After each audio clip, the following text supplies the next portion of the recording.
Bismillahirrahmanirrahim. Assalamualaikum warahmatullahi wabarakatuh. Alhamdulillah, nahmaduhu wa nasta'inuhu wa nastaghfiruh, wa na'udzu billahi min shururi anfusina wa sayyiati a'malina. May yahdihillahu fala mudilla lahu wa may yudlil fala hadiya lahu. Asyhadu an la ilaha illallah wahdahu la syarika lah, wa asyhadu anna Muhammadan abduhu wa rasuluhu sallallahu alaihi wasallam. Ya ayyuhalladzina amanu taqullaha haqqa tuqatih wa la tamutunna illa wa antum muslimun. Amma ba'd, fa inna asdaqal hadisi kalamullah wa khairal hadyi hadyu Muhammad sallallahu alaihi wasallam wa syarrul umuri muhdatsatuha wa kullu muhdatsatin bidah wa kullu bid'atin dhalalah wa kullu dhalalatin finnar. Para penuntut ilmu dan jamaah sekalian, semoga dirahmati oleh Allah Azza wa Jal dan diberkahi, dijaga. Alhamdulillah, segala puji milik Allah semata. Salawat dan juga salam untuk Rasulullah sallallahu alaihi wasallam, keluarga beliau, sahabat-sahabatnya, dan semua yang senantiasa mengikuti petunjuk-petunjuk beliau sampai hari kiamat. Alhamdulillah, kembali kita melanjut membahas hadis-hadis Rasulullah sallallahu alaihi wasallam dalam kitab Bulughul Maram.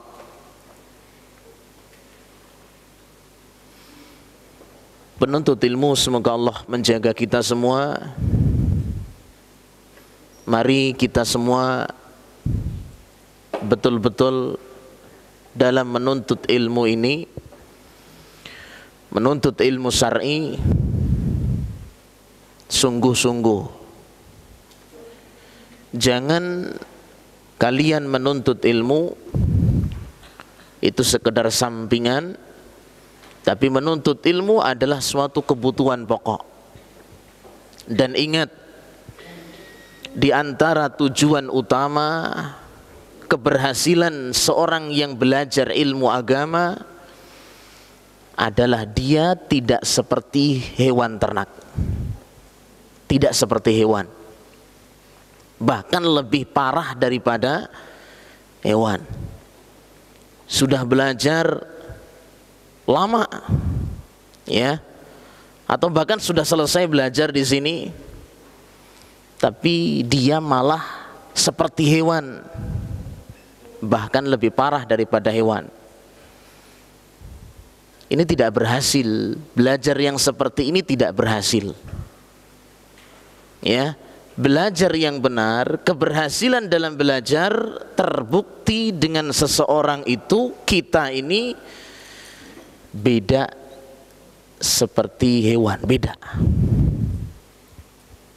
Allah Subhanahu wa taala berfirman, "Walaqad dara'na li jahannama katsiran minal jinni wal ins.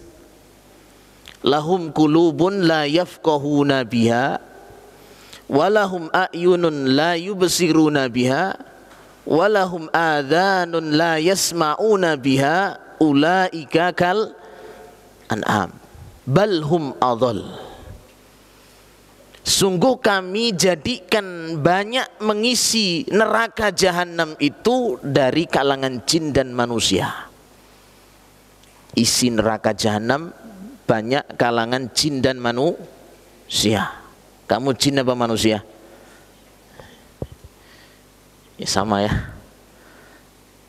Kami jadikan isi neraka jahanam itu banyak dari kalangan jin dan manusia. Kenapa nih? Mereka punya hati tapi tidak untuk berpikir, tidak untuk belajar. Mereka punya mata tidak untuk melihat padahal bisa melihat. Mereka punya telinga tapi tidak untuk mendengar padahal bisa mendengar. Allah nafikan di sini, Allah buang. Bisa ngelihat, punya hati tapi tidak untuk berpikir, belajar. Punya telinga, punya mata juga begitu saja. Ulaika kal an'am, mereka seperti binatang ternak. Kalau binatang gimana? Makan enggak binatang? Makan. Minum? Minum. Nikah? Nikah juga ya. Cuma walimahnya kamu enggak diundang. Ya. Lah kalau manusia cuma seperti itu, cari untuk makan saja, minum ya juga minum dan lain-lain itu, apa bedanya? Jadi harus ada perbedaan. Anda belajar harus lebih bisa mulia. Ya. Nah, jangan sudah belajar tapi enggak karuan. Taib. Balhum adal, bahkan bisa jadi lebih parah. Taib. Penuntut ilmu sekalian, semoga Allah merahmati dan memberkahi kita semua. Kita lanjutkan hadis yang keberapa? Yang keberapa? 8 apa 9? 8. Taib, dibaca hadisnya. Silakan, siapa yang baca? Yang sebelah sini, silakan baca. Yang punya kitabnya, coba dibaca. Antum siapa? Nah, baca hadis berikutnya.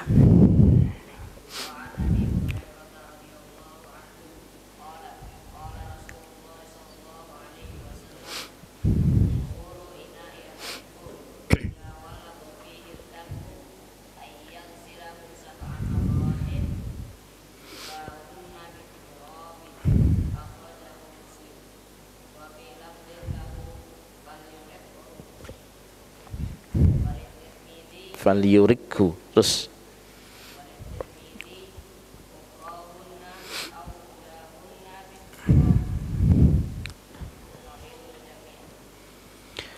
ya, taib. Khalas. Kita lanjut hadis yang ke-8. Masih membahas hadis berkenaan dengan hukum air dalam kitab Bulughul Maram. An Abi Hurairah radhiyallahu an qala Rasulullah sallallahu alaihi wasallam, dari Abu Hurairah, semoga Allah meridai, berkata, bersabda Rasulullah sallallahu alaihi wasallam, tuhuru ina'i ahadikum idza walagha fihi al-kalbu ay yaghsilahu sab'a marrat ulahunna bit-turab. Sucinya bejana salah seorang kalian, sucinya bejana salah seorang kalian jika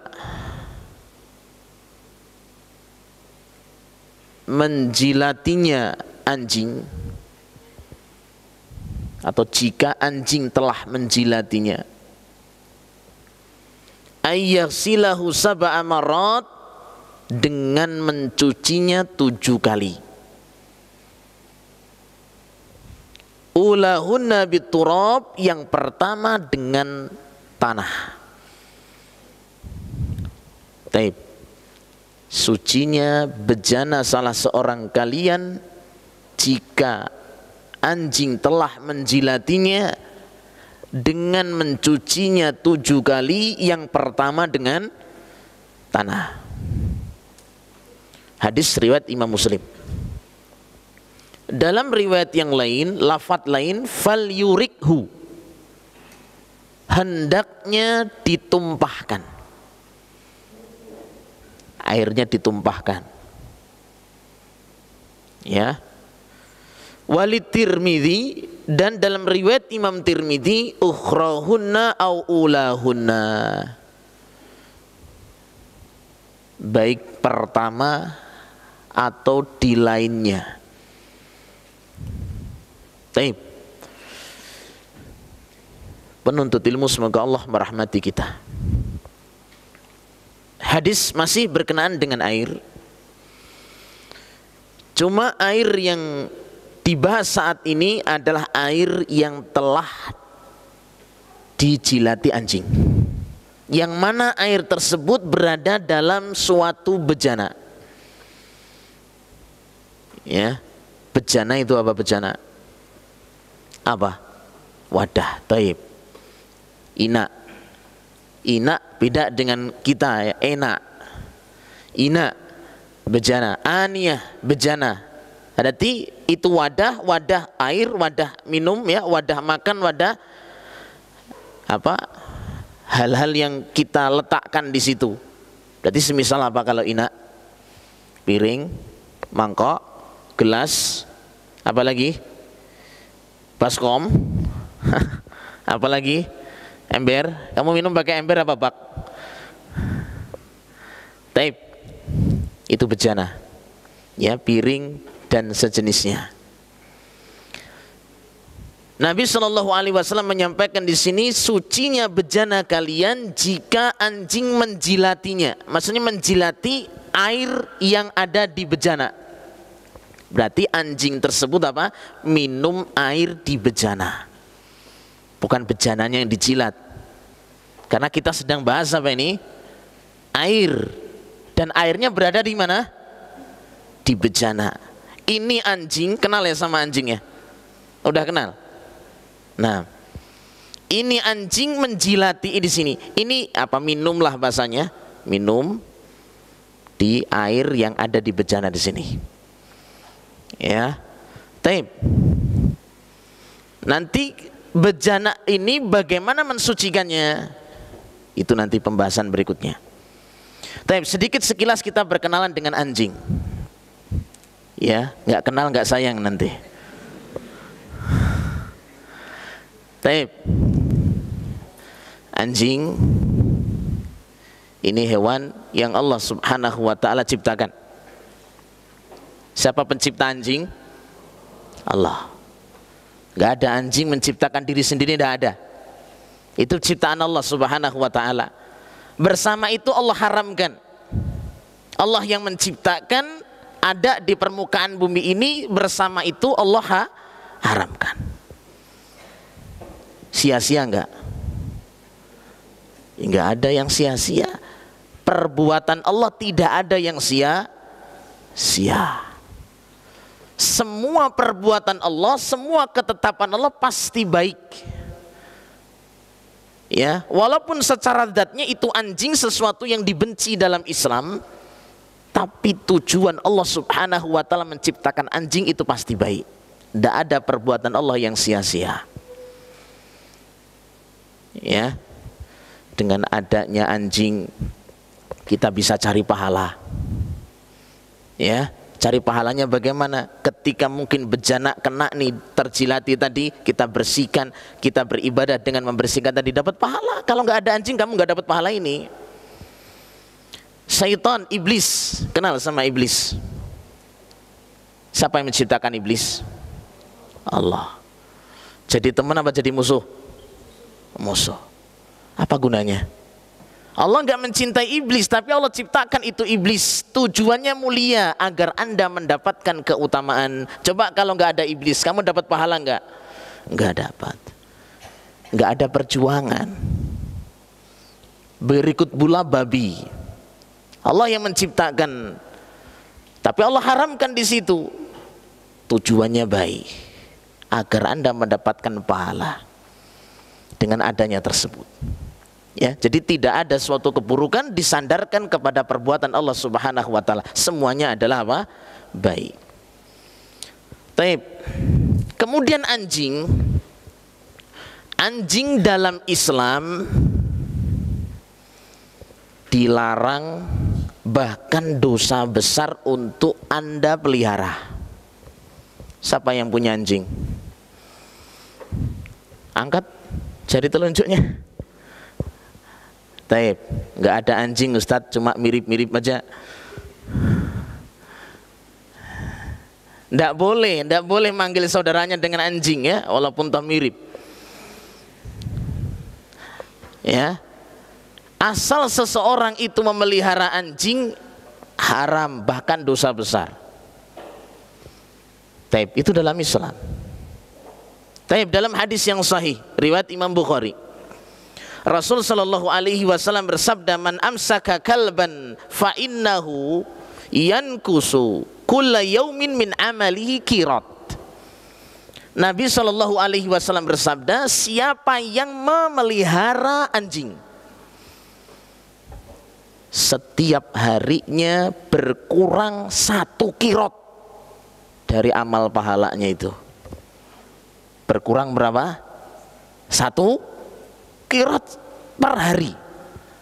Masya Allah. Ya, siapa di antara kita ini kaum muslimin yang memelihara daripada anjing, dipelihara dia. Ya, berkurang per harinya 1 qirat pahala. Kira-kira 1 qirat itu berapa? Sebesar gunung Uhud. Masya Allah. Luar biasa ya. Pahalamu sampai gunung enggak ya? Mending gunung, kadang sampai pacul. Ya, dosa besar berarti. Seorang yang melihara anjing ini termasuk dosa besar. Ada beberapa anjing yang dikecualikan oleh Islam boleh untuk kita pelihara. Ya, Rasul SAW melanjutkan, illa kalbahars, kecuali anjing untuk jaga pertanian. Anjing untuk menjaga apa? Pertanian. Ya.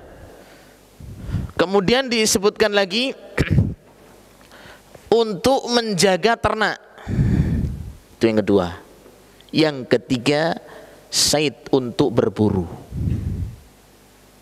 Udah 3 itu ya yang dibolehkan untuk kita pelihara. Anjing, intinya kesimpulannya anjing terpelajar. Nah ini baru masuk.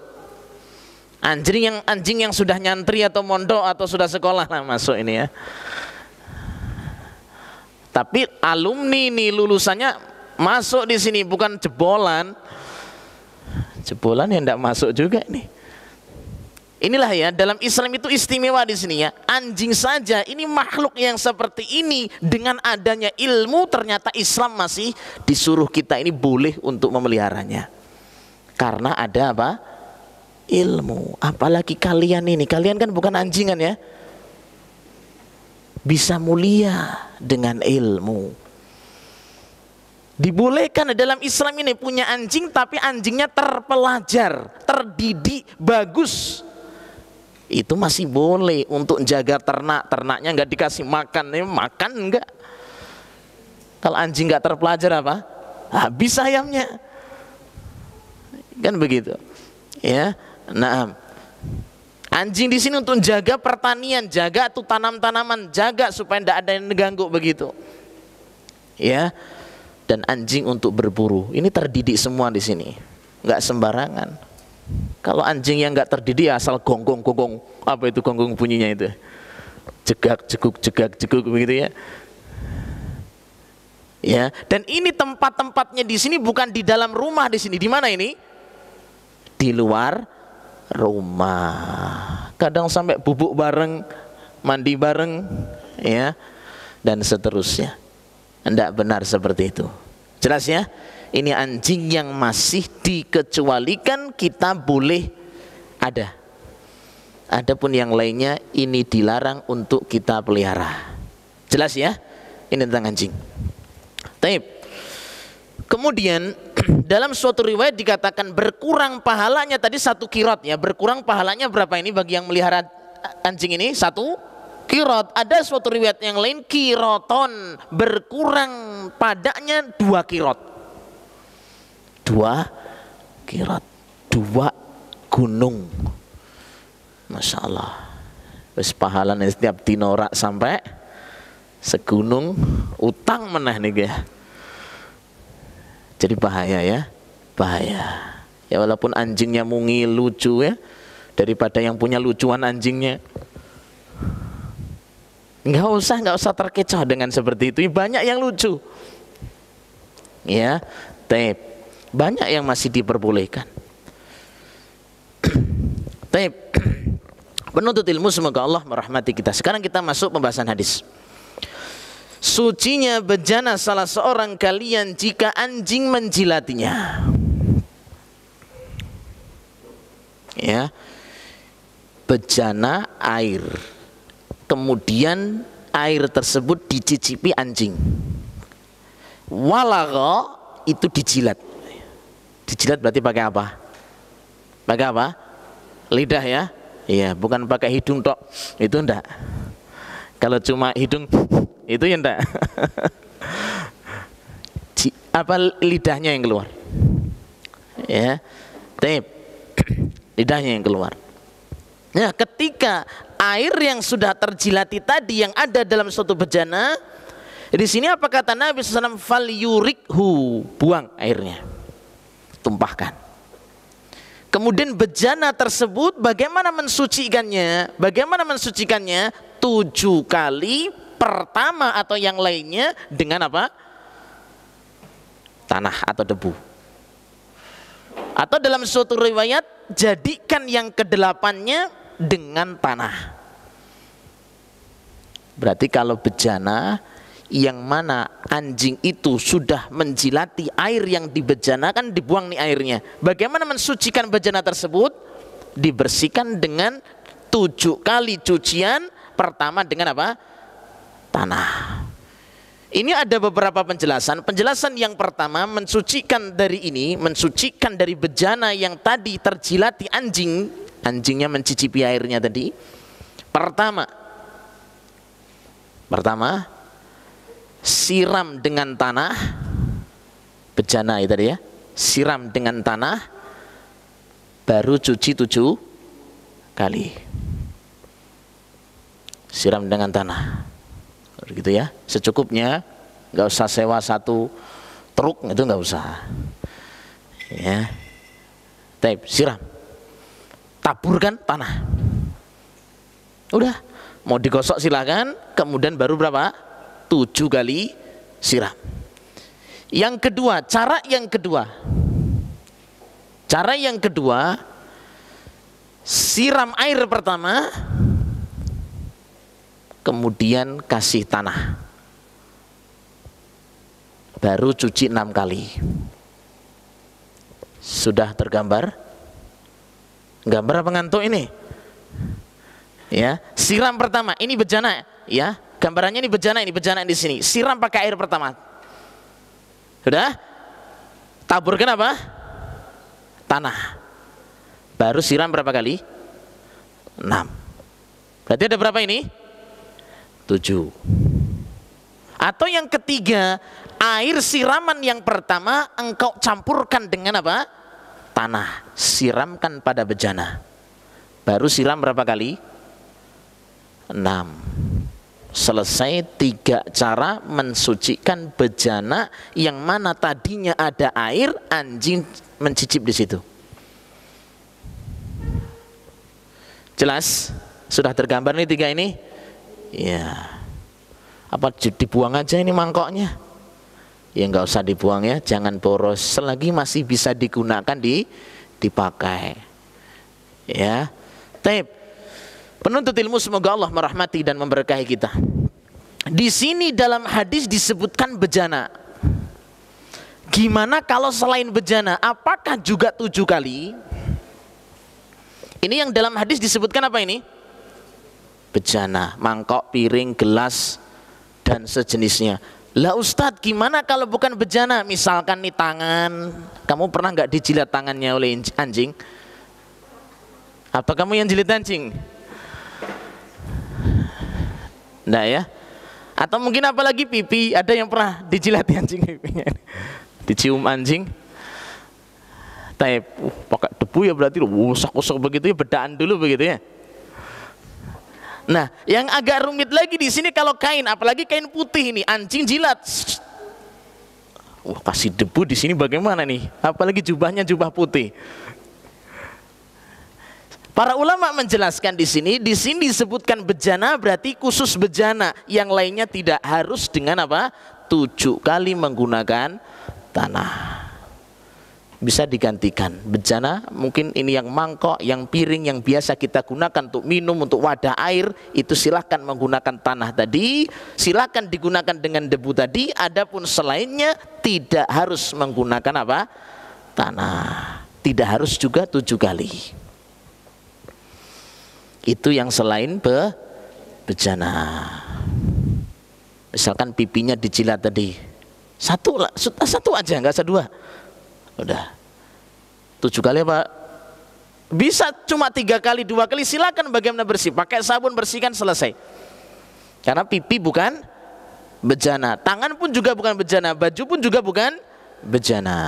Nah, walaupun toh memang sebagian ulama baik itu bejana atau bukan bejana tetap 7 kali. Ya, tapi wallahu alam biswab, ini khusus untuk bejana. Jelas?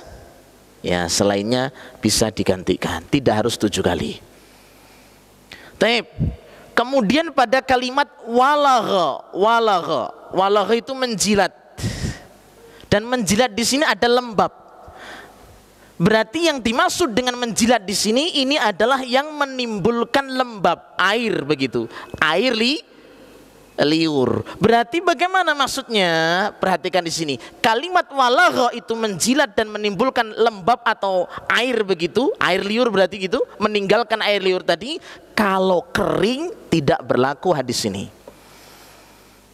Misalkan kamu dijilat anjing, ada bejana jilat anjing ya, jilat, loh kok masih kering? Iyalah ya, anjing musim kemarau jilatannya nggak keluar anjing, nggak keluar air. Ini nggak berlaku ya, nggak berlaku. Jadi tidak mesti setiap misalkan kesentuh anjing, misalkan kesentuh kok anjingnya kena kepada kita, tidak harus begitu ya, tidak harus yang mana misalkan menjilat tapi tidak di situ terkena basahnya liur tadi, ini tidak harus kena hadis ini, yaitu harus dicuci berapa? 7. Nah, dah sekilas untuk memahami hadis di sini ya. Jadi kalimat menjilat beda dengan sekedar mungkin nempel atau kering, ini berbeda hukumnya. Baik, penuntut ilmu semoga Allah merahmati dan memberkahi kita. Kemudian kita lanjutkan faidah hadis. Faidah hadis dari jilatan anjing, menjilat air dalam bejana.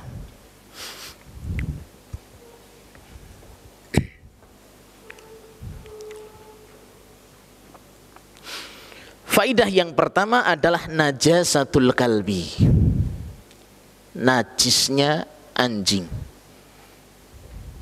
Najisnya apa? Anjing. Jadi anjing dengan hadis di sini dihukumi sebagai hewan najis. Ya. Nah, jilatannya tadi menjadikan lainnya tidak suci. Ini berarti anjing itu sendiri, entah itu jilatannya, entah itu darahnya, entah itu dagingnya, entah itu mungkin kotorannya atau kencingnya, itu apa?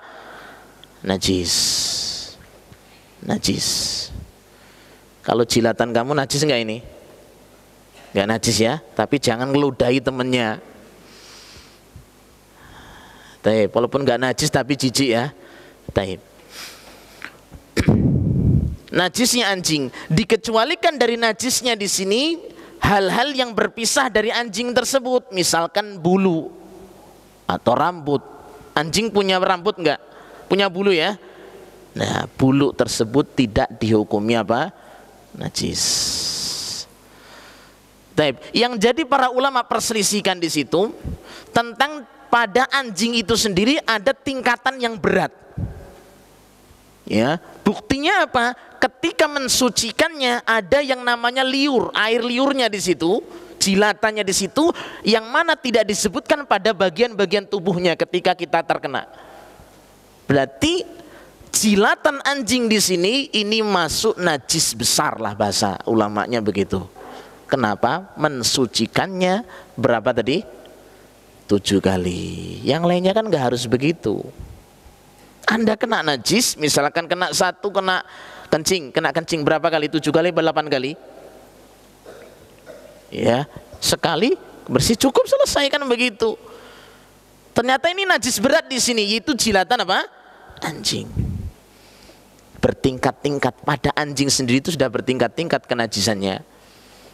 Ya, walaupun toh memang sebagian ulama menghukumi sama, maupun yang kena liurnya tadi, atau yang kena kotorannya, atau yang kena kencingnya, atau yang kena darahnya, sama. Intinya semua disucikan berapa kali?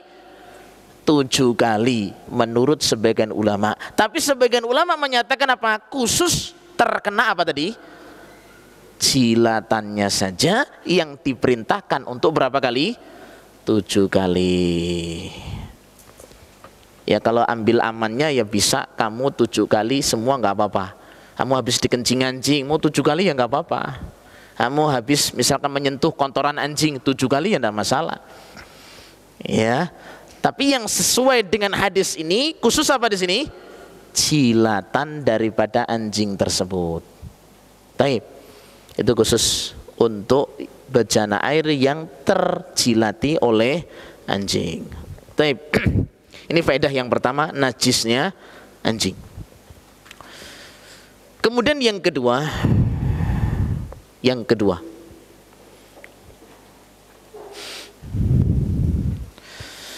faedah yang kedua dari hadis di sini, tidak sah menggunakan air bekas jilatan anjing. Tidak sah menggunakan air bekas jilatan anjing di bejana. Ini nggak boleh, tidak sah. Ya. Dan ini nggak usah pakai nanti berubah warna, rasa dan bau gitu ya. Liur anjing rasanya apa? Enggak ya? Enggak. Enggak ya? Atau merubah apa enggak? Intinya kalau ada suatu mangkok, ember, atau nanti misalkan bejana apa gitu ya, ada airnya, kemudian anjing itu minum di situ, menjilat di situ, udah airnya tidak boleh Anda gunakan sebagai wudhu atau mandi. Apalagi mandi bareng satu bak dengan anjing.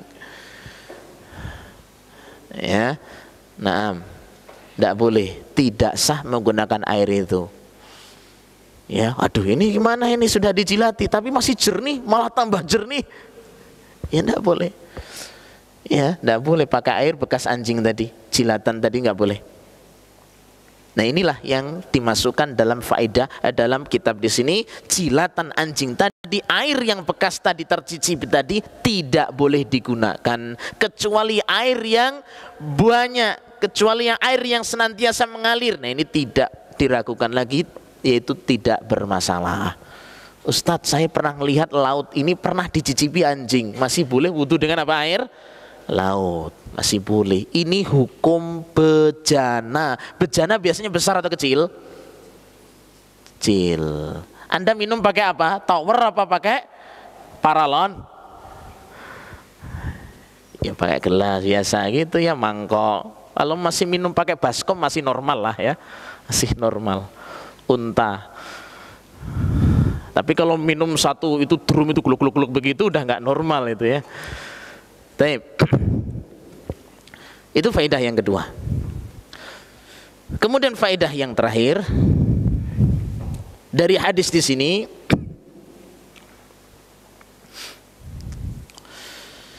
bahwa Islam itu adalah agama yang sempurna dan bersih. Itulah ajaran Islam, agama yang sempurna dan juga agama yang bersih. Ya, sempurna urusan yang sepele aja ya.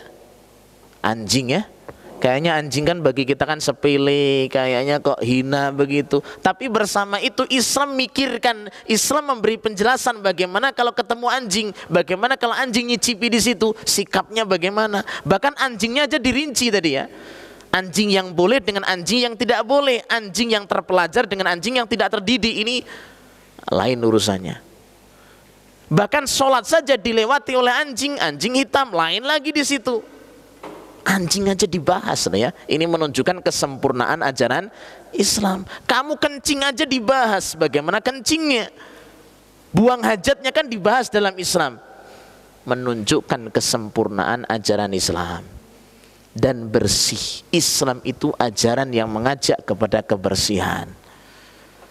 Ya, anjing terjilati, ya, kita kena di situ, ya. Bahkan para ulama ini menjelaskan di sini, ketika Nabi mengatakan di sini, ayyahsilahu sab'a amarat, hendaknya mencuci sampai 7 kali. Apa kata para ulama? Ini teguran, penekanan dari Nabi SAW untuk muslim itu tidak boleh berbaur dengan siapa? Anjing. Tidak boleh berbaur dengan yang namanya siapa? Anjing. Ini ditekankan oleh Rasulullah SAW. Taib. Wallahu a'lam bishawab. Ini cukup kajian kita satu hadis dalam kitab Bulughul Maram. Mudah-mudahan sedikit ini bermanfaat dan bisa kita amalkan kebaikan-kebaikan dalam hadis tersebut. Cukup. Subhanakallahumma bihamdik asyhadu an la ilaha illa ant astaghfiruka wa atubu ilaik. Assalamualaikum warahmatullahi wabarakatuh.